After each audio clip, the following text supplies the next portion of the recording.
Hey everyone, and welcome. Today, we're going to demystify one of Python's most useful and, honestly, most powerful tools, the dictionary. You actually use the idea behind them every single day, like when your phone pulls up a contact. So let's dive in and see how it all works. Okay, so to really get this, let's just forget about code for a second. Seriously. Instead, let's think about something you know inside and out, a contact card on your phone, because that's pretty much the perfect way to think about a Python dictionary. I mean, really, think about it. When you need to call a friend, you don't scroll through a giant random list of phone numbers, right? Of course not. You type in their name and poof, their number, their email, all their info just shows up. All of that data is linked to that one single thing, their name.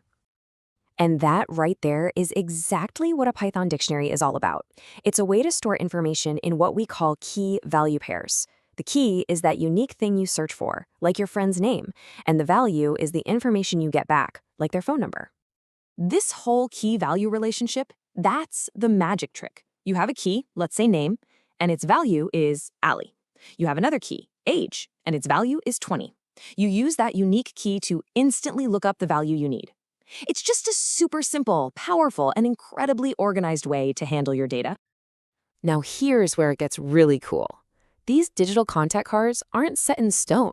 Nope, they're totally dynamic. So let's take a look at how we can edit and even remove information once it's already in there. Let's imagine we've got a dictionary that's holding a student's info. We've got keys for their name, their age, and their GPA. But things change, right? What happens if that student has an amazing semester and their GPA goes up? Well, updating it is ridiculously easy. You just target the key you want to change, in this case, CGPA, and you just assign it a new value. That's it. It's like you're telling the dictionary, hey, see this CGPA key? Yeah, its value is 3.6 now. So here's our before shot. You can see the CGPA key is pointing to that original value, 3.2. And boom, check out the after. With just that one little line of code, the dictionary is updated. The value for CGTA is now 3.6. Notice how nothing else was touched. Super clean, super precise. Okay, updating is a piece of cake. But what if a piece of information just isn't relevant anymore? What if we decide we don't actually need to store the student's age at all? For that, Python gives us a nice, simple command, the del keyword. Yep, short for delete. The logic is just as simple. You just point it at the key-value pair you want to get rid of, and poof, it's gone. Cleanly and permanently removed. So let's see this in action. Here's our dictionary with the age keys still in it. We're about to target that age key and just zap it. And there it is. After using del, the age key and its value are completely gone from the dictionary. It's really that straightforward. All right, so far we've been looking at a dictionary as kind of one single record, right? One contact card.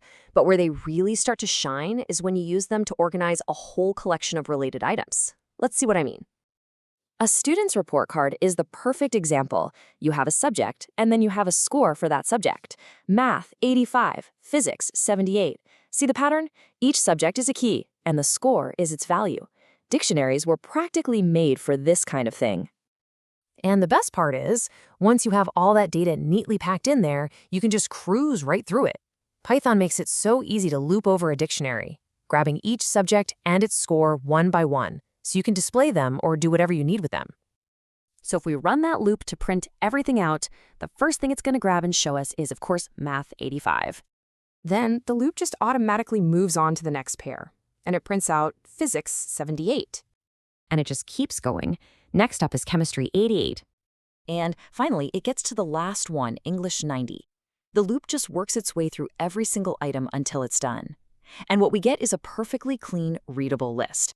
It's an incredibly efficient way to work with collections of data. Okay, we've covered a fair bit of ground here, from what dictionaries are to how you can change them and loop through them. So just to make sure it all sticks, let's do a quick recap of the golden rules. First up, values can always be changed. They are not set in stone. Second, if you need to get rid of a key value pair, the del keyword is your best friend. Third, they are absolutely fantastic for organizing related sets of data. And finally, and this one is super important, every key in a dictionary has to be unique. You can't have two name keys, right? Same idea. So that's the Python dictionary in a nutshell. We went from a simple real-world idea, a contact card, all the way to updating, removing, and looping through data. The core concept is simple, but the applications are just endless. From managing inventory in a store to user profiles on a website to tracking scores in a game. The only question left is, now that you know the basics, what's the first real-world problem you could solve with one?